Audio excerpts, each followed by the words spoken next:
The town square is packed. Hundreds of people have gathered before sunrise. Merchants have stopped working. Children are being lifted onto their father's shoulders. Everyone is waiting for the same thing. You. You stand alone at the top of the wooden scaffold. Your black hood hides your face. Your executioner's sword rests in your hands. Below you, a condemned prisoner is being brought forward. He's terrified. You aren't. You've done this before. But today feels different, because one mistake could turn the crowd against you. And when everyone in town knows your name, being hated by hundreds of people isn't something you can afford. You take one final breath. The crowd becomes silent, and you raise your sword. This is your job. Not because you enjoy killing, not because you are a monster, but because medieval society has decided that someone has to do it. Welcome to the Middle Ages. Today, you are a medieval executioner, and this is what your life looks like. You probably didn't grow up dreaming about becoming an executioner. Nobody does. In many parts of medieval Europe, executioners came from families that already performed the job. Your father may have been an executioner. His father before him may have been one too. And eventually, the profession becomes yours. It's a strange inheritance. Other fathers leave their sons farmland, a workshop, a business. You inherit a sword and a reputation. Once you become an executioner, escaping the profession isn't easy. People remember what your family does, and they judge you for it. Before you've even killed anyone, you already carry the stigma. You technically work for the community. The town needs you, the courts need you, the authorities need you. But ordinary people, they don't want you around. You may live on the outskirts of town, away from the houses of respectable citizens. People avoid sitting beside you in taverns. Some refuse to shake your hand. Others won't allow their children to associate with your family. And imagine how strange that feels. The same people who insult you during the day may secretly need your services at night. Someone breaks a bone, you might know how to treat it. Someone needs an unpleasant job done, they may come looking for you. But when morning comes, they pretend they don't know you. You are necessary, but never truly accepted. And the stigma doesn't stop with you. It follows your family. Your children grow up knowing exactly what their father does. Other children may tease them. Families may refuse marriage proposals. People who would happily sell you food may refuse to invite you into their homes. Your profession becomes part of your family's identity. And this creates a strange cycle. If society refuses to accept executioners, who will become the next one? Often, the answer is your children.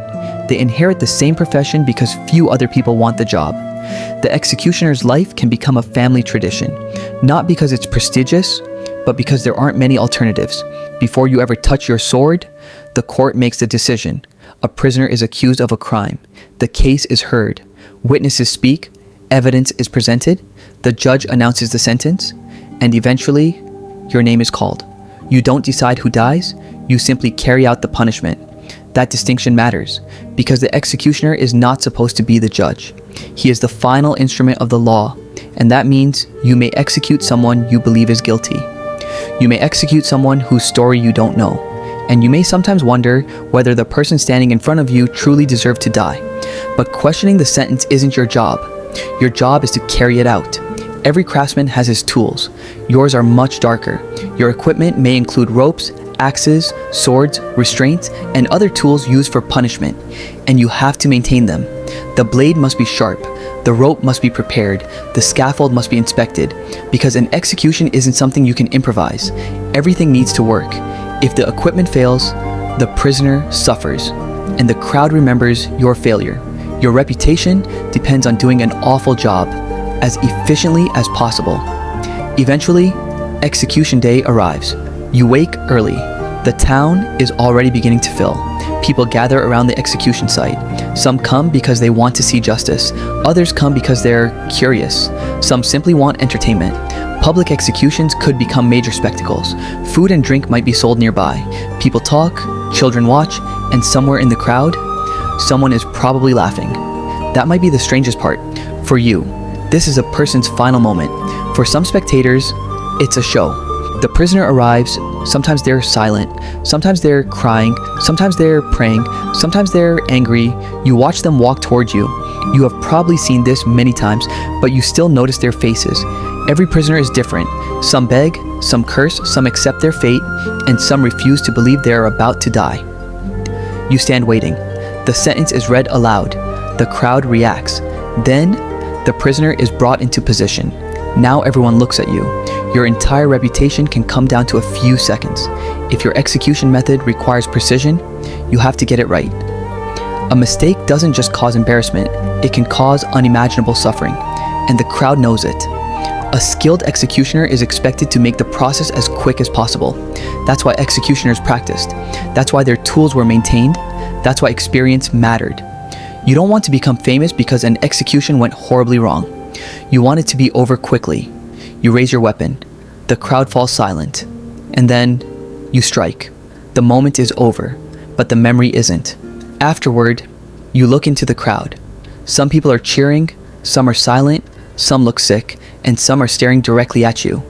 You have just killed someone in front of hundreds of people, yet nobody congratulates you. Nobody says, "Excellent work." Instead, people move away. They avoid your eyes. The executioner is always associated with death, and people don't like being reminded of their own mortality. You become the person everyone wants to forget until the next execution. Here's something people often forget. You aren't necessarily executing people every day. There might be long periods between executions. So how do you survive? You perform other unpleasant tasks. Depending on the place and period, executioners could be assigned work that other members of society consider degrading. Handling animal carcasses, cleaning certain filthy areas, carrying out unpleasant punishments, working with prisoners, and sometimes assisting with torture or interrogation under the legal systems of the time. Your profession puts you at the bottom of respectable society, but it also means you become the person authorities call when nobody else wants the job. Ironically, your profession can make you unusually knowledgeable about the human body. You see injuries, broken bones, wounds, diseases, and sometimes executioners developed practical knowledge of anatomy and physical injuries. In some places, they could also perform tasks involving treating injuries or setting bones. So the same person society considers filthy might possess knowledge that people desperately need. This creates another strange contradiction. People fear you, people avoid you, but when they need you, they know exactly where to find you. And then there is the darkest part of the job: torture. Medieval justice could involve torture in certain legal systems and circumstances, although practices varied greatly across Europe and over time. Your job might involve assisting authorities during these punishments. The purpose was often to obtain information or confessions. The methods could be brutal, and you would be the person physically carrying out the orders. Imagine going home after work, washing your hands, eating dinner with your family, and trying to behave as though it were an ordinary day. There is nothing ordinary about your profession, but eventually, you have to learn how to live with it. An executioner has one valuable possession: his reputation. If you're known for being skilled, authorities trust you. If you're known for being unreliable, you may lose work, and the public watches everything. If you perform an execution cleanly, people remember. If something goes wrong, they remember even more. You might become the subject of gossip throughout the entire town. Your mistakes become stories, stories become rumors, rumors become legends, and centuries later, people may still remember the executioner who failed. Eventually, you begin to understand something. The hardest part isn't the executions, it's loneliness. You can stand in the middle of hundreds of people and still be completely alone. The crowd watches you, the judge knows you, the guards work with you, but almost nobody truly knows you because they don't see a person.